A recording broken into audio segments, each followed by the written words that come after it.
BRS ను గెలిపించేందుకు ఓ section of వ్యక్తులు కొద్దిమంది బీఆర్ఎస్ కోసం పనిచేస్తున్నారు బీజేపీ, ఇంకో సెక్షన్ ఆఫ్ వ్యక్తులు కాంగ్రెస్ కోసం పనిచేస్తున్నారు. బీజేపీ కోసం పనిచేసే వాళ్ళు లేకుండా అయిపోయినారన్నది అసలు కార్యకర్తల బాధ. ఏమంటారు దాని మీద? అంటే ఇప్పుడు భారతీయ జనతా పార్టీలో అట్లుంటదా? అది కాంగ్రెస్ కల్చర్, టీఆర్ఎస్ కల్చర్, మాది కాదు అది. ఆంధ్రప్రదేశ్ ఆంధ్రప్రదేశ్ లో గట్లే ఉండే టీడీపీ బీజేపీ, వైసీపీ బీజేపీ అని చెప్పి. టీడీపీ కోసం సుజనా చౌదరి, సీఎం రమేష్ వాళ్ళంతా పురంధేశ్వరి, టీడీపీ అంటే వైసీపీ గురించి సోము వీర్రాజు, మిగతా వాళ్ళు విష్ణువర్ధన్ రెడ్డి వాళ్ళంతా చేశారన్నారు. ఇక్కడ సేమ్ ఇక్కడ అట్లా చేస్తున్నట్టుంది. అంటే ఇప్పుడు మీరు చెప్పిన ప్రకారం ఓటర్లు కూడా గట్టినే ఉంటారా? అయితే ఏం లెక్క అది? ఇప్పుడు నేనేమంటానంటే, సరే ఇప్పుడు కాంగ్రెస్ బీజేపీ కుమ్మక్కైందని మాట్లాడితే ఎవరైనా పిచ్చోడు నేను అనట్లేదు. మీరు ఒక ఇప్పుడు లైవ్ లో కాకుండా మామూలుగా ఆధునికాల్లో మీ కార్యకర్తలు అడగండి, మీ ప్రధాన నేతలు అడగండి. అరే అంతా మాట్లాడతారండి. ఇప్పుడు పార్టీల కింది స్థాయిలో ఎవరో ఏదో మాట్లాడితే లెక్క రాదు కదా. లాస్ట్ టైం 20,000 ఓట్ల మెజార్టీ వచ్చింది పార్లమెంట్ లో. ఈ లాస్ట్ టైం అంటే ఇవాళ 20,000 ఓట్లు కూడా రావని మీ పార్టీ నేతలే అంటారు. చూద్దాం. అది తప్పు. ఇప్పుడు మా ఇదినక అంటాను కదా, ఎవరు రాలేదని బండి సంజయ్ గారు చేసిండ్రు, రాజేంద్ర గారు ప్రచారం చేసిండ్రు, నామినేషన్ మా ఎంపీలు ఎమ్మెల్యేలు వచ్చిండ్రు, మా ఫ్లోర్ లీడర్ వచ్చిండ్రు. నేనేమన్నానంటే కాంగ్రెస్ లోనే మంత్రులు వీళ్ళందరూ ఎప్పుడు రేవంత్ రెడ్డి గద్దె తీస్తామని చెప్పి వాళ్ళే వెన్నుపోటు పడుతున్నారు లోపల. వాళ్ళదేందో వాళ్ళు చూసుకోమనండి. రేవంత్ రెడ్డి కనుక ఇప్పుడు ఇది అసెంబ్లీ ఓడిపోతే రేవంత్ రెడ్డిని దించాలని వాళ్ళు ప్రయత్నం తీస్తే నేనన్నా మళ్ళా మా ఇందిరాక చెప్తాను, మీరు రాహుల్ గాంధీ పొరపాట్లో కూడా మళ్ళీ రెడ్డినో వీళ్ళమనో పెట్టకుంటే మీరు బీసీని పెట్టమని నేను రిక్వెస్ట్ చేస్తున్నా.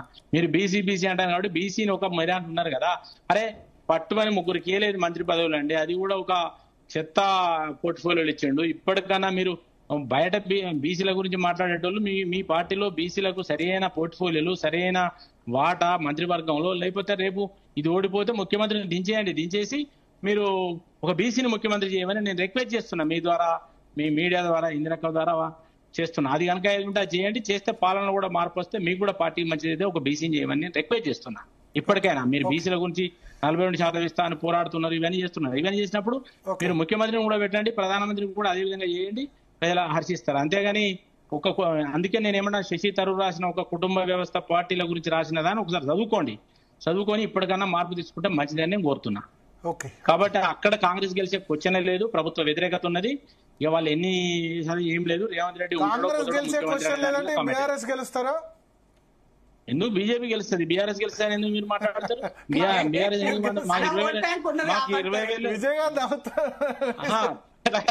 మాకు 20,000 మెజార్టీ వచ్చిందని మీరే చెప్తున్నారు కదా. పార్లమెంట్ లో 20,000 మెజారిటీ, 20,000 ఓట్లు కూడా ఇవాళ అసెంబ్లీలో రాలేని సిచ్యువేషన్. మాట్లాడదాం. 14వ తారీఖు చూద్దాం.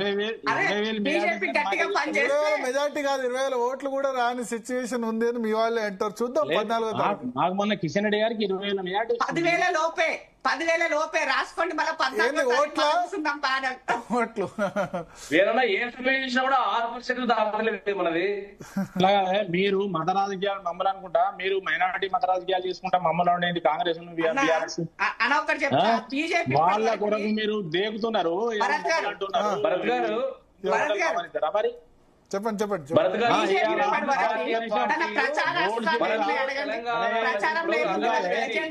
ముఖ్యమంత్రిగా రేవంత్ రెడ్డి గారిని అవకాశం ఇస్తే దాదాపు 56 సార్లు ఢిల్లీకి వెళ్ళాడండి. అంటే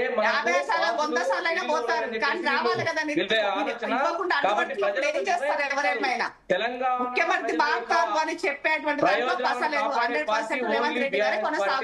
పార్టీ కేసీఆర్ రాజ్యం రావాలని, కేసీఆర్ గారు మరొక్కసారి ముఖ్యమంత్రి కావాలని ప్రజలు కోరుకుంటా ఉన్నారు. అందులో భాగంగానే ఈ రోజు జూబ్లీ హిల్స్ లో వస్తున్నటువంటి ఆదరణ, జూబ్లీ హిల్స్ లో ప్రజలు స్వచ్ఛందంగా ఏ రకంగా మాట్లాడుతా ఉన్నారు చూస్తా ఉన్నారు. ఈ 2 జాతీయ పార్టీల కంటే కూడా మా పార్టీ చూస్తా ఉన్నారు. 14వ తారీఖు రోజు భరత్ గారు ఇదే టైంలో వారు విజయోత్సవం డిబేట్ కూడా పెట్టాలని కేసీఆర్ రావట్లేదు ప్రచారానికి. తరఫున నేను భరత్ గారిని రిక్వెస్ట్ చేస్తా ఉన్నా. 14వ తారీఖు రోజు సాయంత్రం ఇదే టైంకి మీరు విజయోత్సవ డిబేట్ పెట్టాలని మీకు జీ తెలుగు యాజమాన్యానికి భరత్ గారు కూడా మీకు విజయోత్సవ డిబేట్ పెట్టాం కానీ పోస్ట్ అనాలిసిస్ డిబేట్ అయితే పెడతాం. విజయ్ కూడా పిలుస్తాం. విజయోత్సవ డిబేట్ పెట్టాం కానీ ఆ రోజు ఎన్ని రకాల పనులున్నా మేము డిబేట్ పాల్గొంటాం, మా విజయాన్ని జీవితంలో పంచుకుంటాం మేము. కాంగ్రెస్ పార్టీ గెలవబోతున్నది, బై ఎలక్షన్ లో రెండో కాబోతున్నది, అది నోట్ చూద్దాం. అది రేవంత్ రెడ్డి విజయోత్సవ సభనా లేకపోతే కేటీఆర్ విజయోత్సవ? ఒక్క మాట భరత్, ఒక్క మాట, మీరు ఇప్పుడు నాకు తెలిసి మీరు మీ ఆఫీస్ నుంచి మీరు మణికొండకు వస్తారు కదా, మీరు స్టేట్పేట్ లో ఉన్నటువంటి ఫ్లెక్సీలు చూడండి ఒకసారి, నేను కావాలని మీకు పంపిస్తాను. ఇప్పుడు కాంగ్రెస్ అభ్యర్థి నవీన్ యాదవ్ ఫోటో లేకుండా ఈ రోజు ప్రచారంలో ఫ్లెక్సీలు పెట్టారండి. అంటే చేతులు ఎత్తేసారు. ఈ రోజు నవీన్ యాదవ్ ఓడిపోతుంది కాబట్టి ఈ ఫోటో పెట్టుకుని చేతులు ఎత్తేసినటువంటి పరిస్థితి చూసుకోవాలి ఇవాళ. అంటే ఒక బలహీన వర్గాల అభ్యర్థిని పెట్టి ఈ రోజు ఒక నవీన్ యాదవ్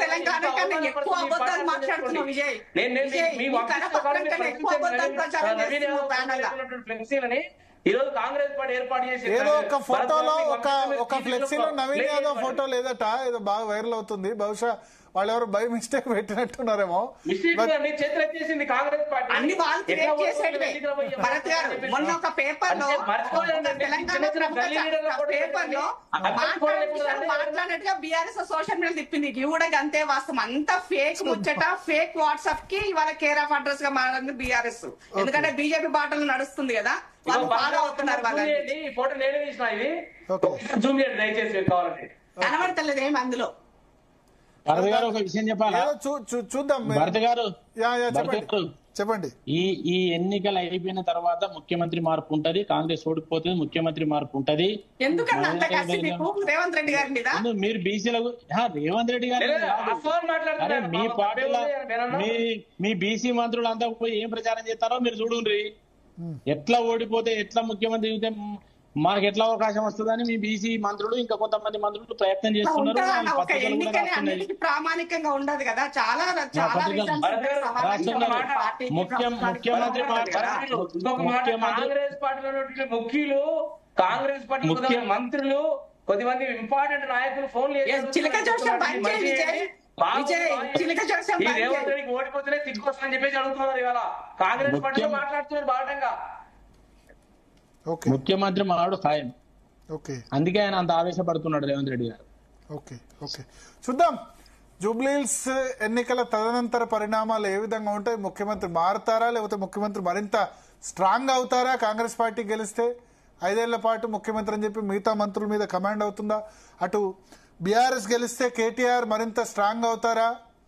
బీజేపీ గెలిస్తే ఏ విధంగా ఉంటుంది, ఓడిపోతే ఏ విధంగా ఉంటుంది అన్నది అయితే చూడాల్సిందే. కొద్ది రోజుల్లోనే, ఒక 4-5 రోజుల్లోనే ప్రచారం కూడా ముగియబోతుంది. 9th రోజు 11th రోజు పోలింగ్ ఉంది. ఎప్పటికప్పుడు మనం అప్డేట్స్ అయితే జూబ్లీకి సంబంధించి అయితే మనం కంటిన్యూస్గా ఫాలోఅప్ చేస్తాం. సీఎం రేవంత్ రెడ్డి కూడా సభలో, యూసఫ్ కూడా సభలో మాట్లాడుతున్నారు. అది కూడా లైవ్లో మనం కాసేపట్లో చూద్దాం. Thank you Bharat. ఇది